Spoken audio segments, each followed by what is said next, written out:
बाबू हो लोटवा के ने बारे लिया ना रे पानी ले आ उन्हें से। अरे सरवा कहाँ बारे रे पानिया लेके आओ ना रे ना तो धोतिया में हो जाई केने गोइल पारवा। अरे कौन हो नहीं कहता लौकत रे धोतिये में लौकता हो जाएगी दादा। अरे सर पारवा पानिया लेके आओ ना रे।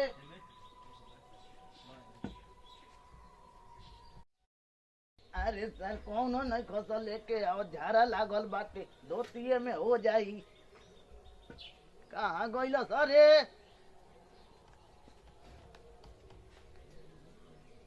अरे सर परवा ले आओ ना रे।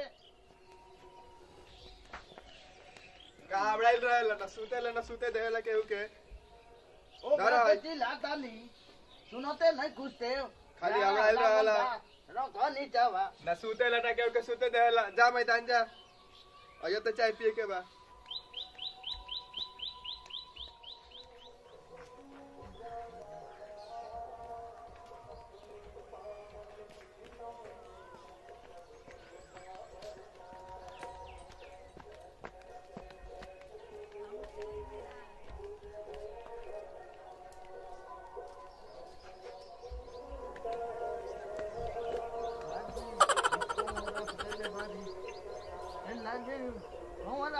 रख देले बारे हम धोतियो फूल गई एक के मार के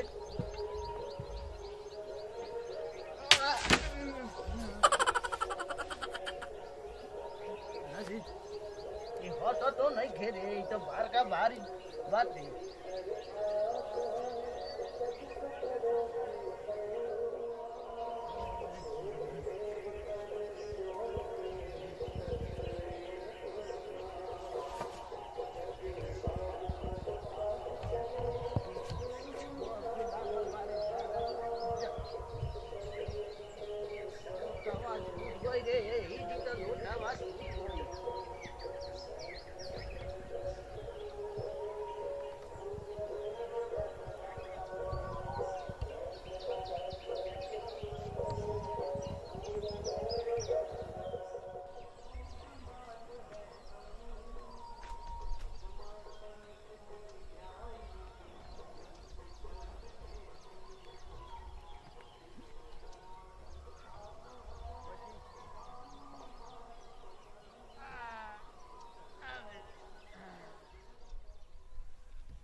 कौन है रे सरवा हैं अलुई में होगता कौन है रे घोपिया नवा पे हई। अरे बाबू साहब माफ कर दी पेट जोर टलो एही से बैठ गई नहीं है। कोई गो लड़का के माई बाप हो गई रे आ तोरा बुझात नहीं के जे अलुई में जजात में होगता रे हैं। अरे बाबू साहब पेट जोर टलो एही से बैठ गई नहीं है। तो रोज के ये डरामा बा हम कहतन ये रोज आके कौन हो गए तो रोज पेट झड़ता है। आई तो का करी खिया दे तारी तो ऐसा के पेट काहे अरे भाई काहे खतर खतर अरे बाप रे अरे काहे खतर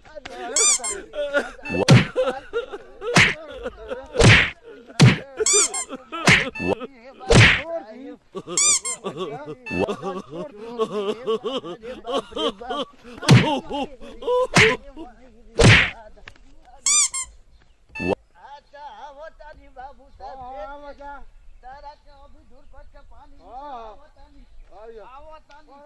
लेके आवतानी बाबू साहब अपना लड़का के लेके आवतानी बाबू साहब आवतानी तारा के।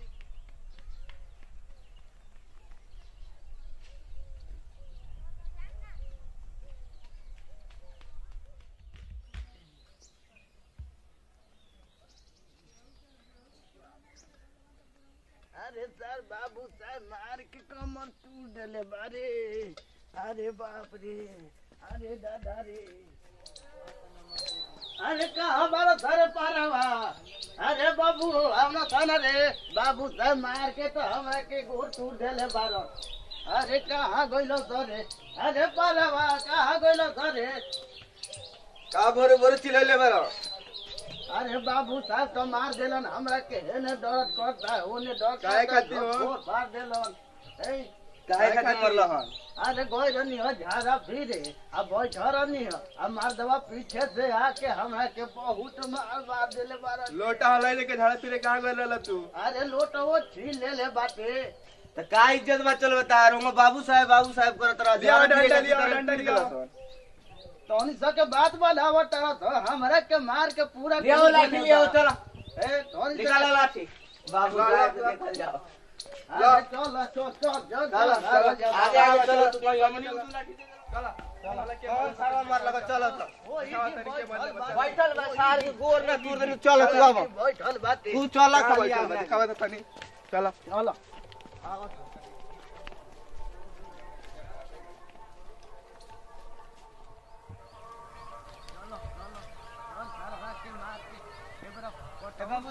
तू आ जा चल ना हमरा के कहां चल हम बानी नु चल हमरा लोग को नहीं खलू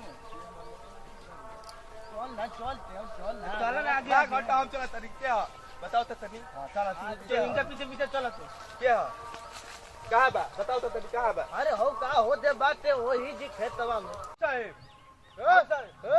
हम घोप चाना बा ए भैया चल ना आगे भैया हां आवा ना अरे बाबूजी के रखो ना बूढ़ पुरानी आदमी हो तू आवा ना देखा ना के ह अरे वो चल तते जवान अरे तो करा के कहा ले जा रे आगावा अच्छा तू चल ना देखो के ह देखी तनी हम चल ना अरे बूढ़ पवन जाके कहा भेजता रे ते ही आगे चल ना इसे तो हम आवता नीनू बाबू साहब हम घोप चाना बा पूरा परिवार के साथ अपना संगे आवता। हम लेके आवता ना मारे खातिर ओरा के आवता। देखी हो दे बाप रे आज सार धन के छोड़ाई ना खेत में हगल बड़ा सो सीधा डायरेक्ट गांव में गोली मार दी बाबू साहब। ए घर तो हमारा का मार दे ओ कनी के घोप चना हां तो है ने का कहत आवे तो देख लिए। हां चलो कौन है बताओ? अरे हो ये कौन है? हो ये सरवा हटे मरलो खो हमरा के चल ना रे मार ना रे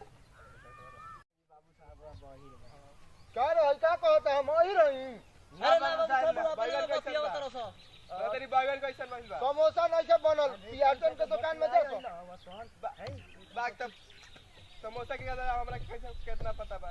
हां ई दोसर कुछ बतिया उतर सो जा तरफ से बाबू साहब उनका नहीं के सुना फिर कहता सो ही रहूं। अरे वही में खन से कहत दोसर बतिया उतर सो हमनी घोप घोप चाले चाले बाबू साहब बैगन राउर फरता हम कहां पड़ल मोजराइल बा अभी पूरा अरे कौन से बात करे आइला हो से लड़े आइला हो सर लड़े खातिर पिटाई के का चल के बता रहे देखत रहे बंदूक पर लड़े के बात करता है मार दे गोल साहब।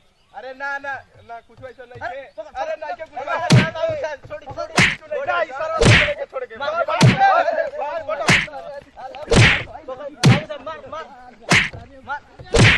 अरे बाबू अरे बाबू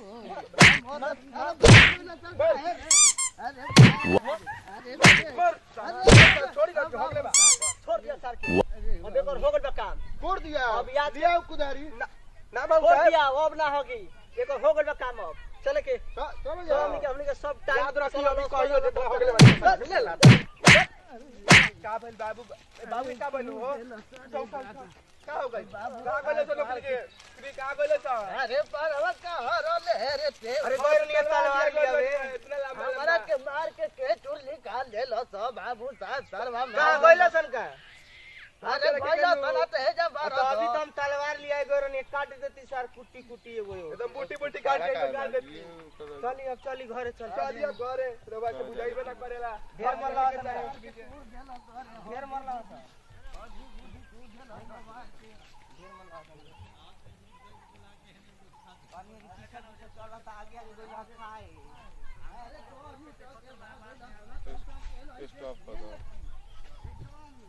भैया प्रणाम। अगर वो लोग के वीडियो अच्छा लागल होखे तो लाइक कमेंट शेयर जरूर करम लो और चैनल के सब्सक्राइब कर देम लो। आई वीडियो कोई के ठेस पहुंचाए खातिर नहीं खे ई वीडियो एगो घोपचन बाबा के हमने के मनोरंजन खातिर एंजॉय खातिर बनैले बानी से एंटरटेनमेंट खातिर। तो लाइक कमेंट शेयर जरूर करम लो। यहाँ हमारे घोपचन बाबा यहाँ के अगर वीडियो लोग के अच्छा लागत होके तो लाइक जरूर करम लो। गोतन बाबा तनी कुछ कहि लाइक करे अरे भैया लाइक जरूर करम लो आ लड़का के तनी उठाई लो। अच्छा ना लगा के मेरा तनी हम काल पर अरे हमरा चैनल के हमरा के नहीं के अपना के कह चैनल के कह तनी उठावे के बुढ़बा घंटिया तनी बजा दम लो। प्रणाम। चलो ठीक बा।